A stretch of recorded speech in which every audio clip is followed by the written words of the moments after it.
7 years ago, I was sat there with like $100 in my bank account, pretty much zero confidence in what I could actually be doing, and I had no idea how anyone in this world was making money online. I literally used to sit there watching YouTube videos after a long day of dishwashing and at the call center being like, how the fuck are these wizards pulling this out of the bag and making 100 grand a month?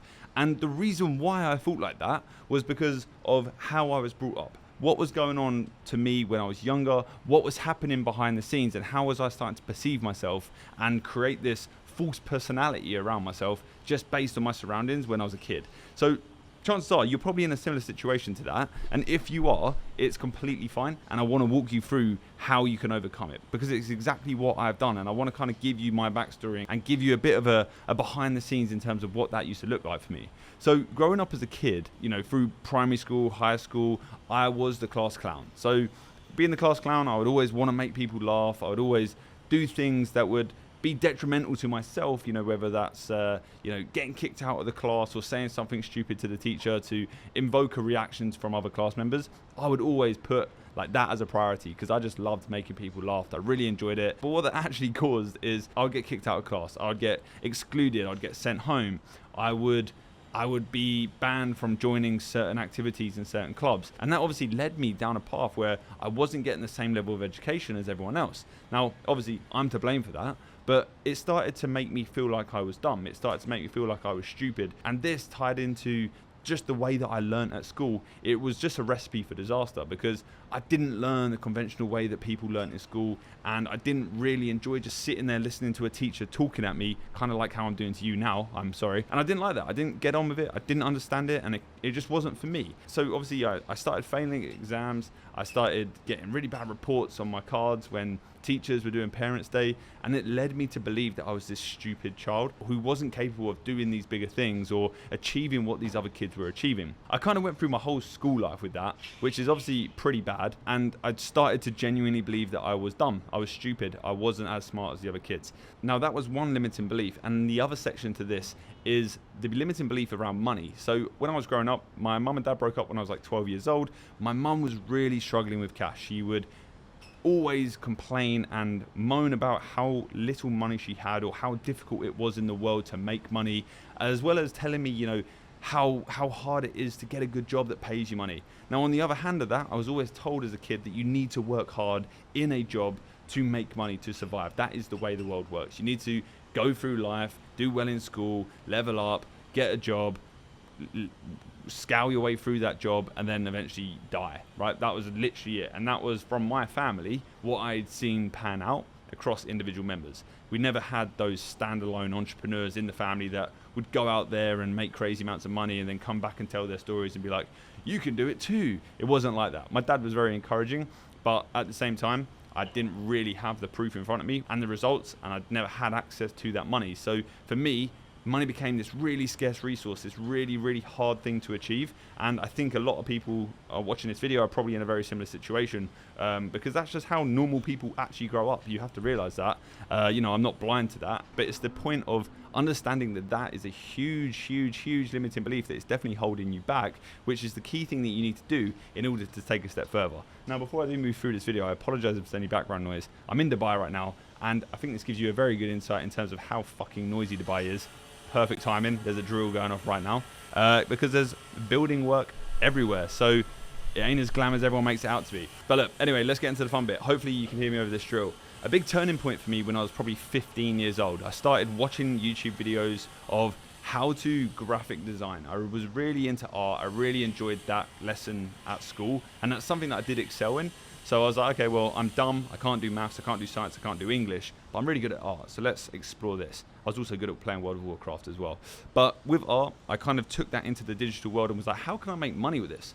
Money's this scarce resource. I know I need to start making it now. I'm too dumb to get a good job because my grades suck and I'm not going to do very well in school. So what do I need to do? Well, I started applying myself in watching videos on graphic design. I'd watch how to use Photoshop, how to use InDesign, how to use Illustrator. And I would start to build these logos for different companies and copy different things that I would see online. And eventually it led me down to the path of actually being able to create logos for businesses in my local area. So at the age of 15, I don't know why, I was just extremely confident in myself, probably because I was a class clown and didn't really care what people thought. I put myself out there. I was cold calling people. I was knocking on doors. I would walk into a restaurant or a shop and ask if they needed a logo. Obviously, 99 times out of 10, they said no. But I did manage to get one project. And it was this like housing property sort of project. I did this logo of two homes next to each other. And I got paid like 200 quid. And I was like, fucking hell. I'm just about to turn 16. I just made £200 online. So obviously, my mum couldn't believe it. She was like, well, you just made £200 online at 16? That's insane. And for me, it was revolutionary, right? Because I was like, okay, actually, I'm not that stupid because I managed to figure out how to do this. And if money's this crazy scarce resource, then how did I manage to figure it out? Now, I actually didn't manage to land many more projects like that. I got very lucky. It happened to be a family friend that did actually hire me in for that job. So unfortunately, it didn't work out the way I wanted it to be. But it gave me that lick of confidence to say, actually, this could be possible. It kind of like chinked open that door for me and started to not let me break down the limiting beliefs, but help me understand that it is possible regardless of what people say. So look, fast forward like 3-4 years from there, I'm 18 years old. I just landed my first ever job. Now, prior to that, I went through college. I pretty much dropped out of every single college course that I did. I started in music tech, and then I moved to game design, and then I moved to graphic design, and I ended up dropping out of graphic design because I actually got offered a job at a graphic design studio. Now, the way I got that was I was reaching out to my warm network, and I knew someone that worked at one, and she managed to get me in for an internship. Now, it wasn't a guaranteed job, but when I was inside of that role, I ended up like using the skill set that I'd built up online. I rebuilt the office in like 3D, and the owner of the business was like, holy fuck, like this guy's got initiative. He's taken the initiative to go and build this out, and we want to get him in. We want to see what he's capable of.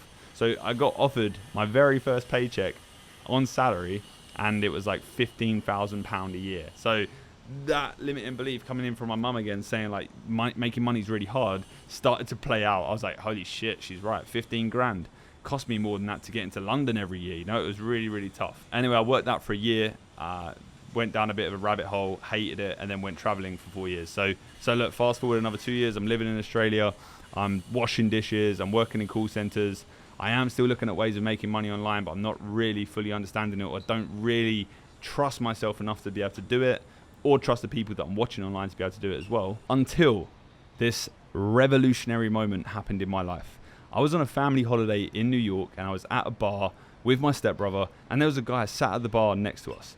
Now, he was on his phone. I don't know how I ended up chatting to this guy, but anyway, long story short, he was basically telling me how he dumpster dives in like Apple store bins in New York and picks up their phone cases. And he also has like friends that work at like MAC makeup that whenever there's like chipped makeup or dented lipsticks, they would just throw them out. So his friend used to just give them to him.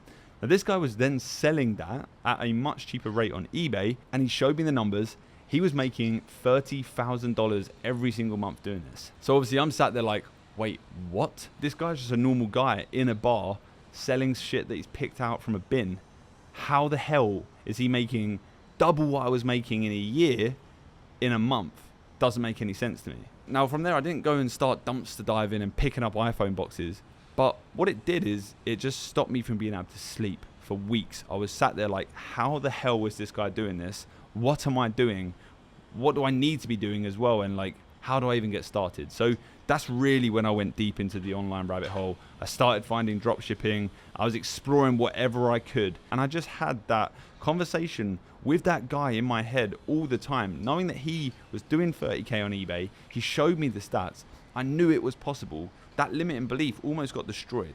I didn't see money as this impossible thing to make, this scarce resource. It kind of opened my eyes, and maybe that's ignorant of me to believe that I could then go out and do that, but I really do feel like just having that conversation with someone just opened my eyes to what is possible. And I think this is what's really good about YouTube. You're sat here watching this video, you now know my backstory. I came from a place with no money. Money was scarce to make. Money was difficult to make. I had no backing in myself. I was considered stupid. I didn't really know what I was doing in life. I had no direction. I had no sort of ambition to, go and build a career or anything like that. But I've made millions of dollars online over the last 7 years. And why is that? That's because I dropped them limiting beliefs, because I got the facts from people that actually know what they're talking about. You guys just have to realize that you're surrounded by limiting beliefs right now. You may not think you are, but you are.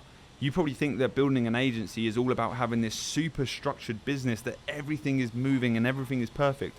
But if you came and worked at Unorthodox for a day, you'd realize that there's lots of things to improve on. There's lots of gaps. There's lots of problems that happen on a day-to-day basis. And you guys don't get to see that because that's not on YouTube. That's not the sexy stuff that people talk about. But it's a limiting belief that you create for yourself. You start to believe that that is the only way for you to build a business. The most amount of money I've ever made online is from a business that I started in like 10 minutes because I saw someone else doing. And we did like almost $3 million in 7 months. And the business was run by 2 virtual assistants, me sat in my pants with little to no idea what I was doing, but we figured it out and made it work. So you can safely say my limiting beliefs are completely destroyed when it comes to making money. I have 0. There's nothing holding me back. There's nothing stopping me thinking I can achieve that or I know how to get to there. It's just a knowledge gap and an education gap. And if you have a limiting belief about that right now, it's because you just don't fully understand it. And you need to start having conversations with people so that you can start to understand it. You need to watch my videos. Take everything you watch online with a pinch of salt, obviously, and make sure you're listening to the right people. Don't fall into the trap of thinking everything's easy, but as long as you know it's possible, that makes that first step a lot easier, and it gives you that confidence and that encouragement to keep moving on and keep going and not giving up. If the stupid boy who thought money was a scarce resource can make it, then so can you. You have to always be curious. You have to always be asking the right questions, thinking about the right things, speaking to the right people, putting yourself out there and just getting involved in what is going on in the world. If you're still talking to your mates that you grew up with from high school, that had a similar upbringing to you, that knew you from back in the day at school, and they still consider you as that person, that stupid class clown, that's going to hold you back. That's going to ensure that you don't ever escape that limiting belief. So look, I could go on forever about this topic, and I think it's so important that you pay it some attention, because I have so many conversations with you guys, and a lot of you are like, I just don't think I can do it. There's something about it where I'm not confident in myself here and blah, blah, blah. Every single day there's parts where I'm doing stuff that I have no clue about, but I don't have anything holding me back, and that's because I back myself. And you need to back yourself too, and you'll start to do that when you have these conversations and when you surround yourself with the right people. But guys, look, that is it for me today. I've got a ton of calls I need to jump on with now. If you like this sort of content and you like this format of video, let me know down below in the comments. I'm going to be doing a lot more of these where it is just off the cuff, kind of giving you a backstory of what I've been going through and what I've done, and hopefully it can help you in some way. And look, if it doesn't help you, that's limiting belief, all right? But yeah, that's it for me today, guys. Catch you in the next one. Bye-bye.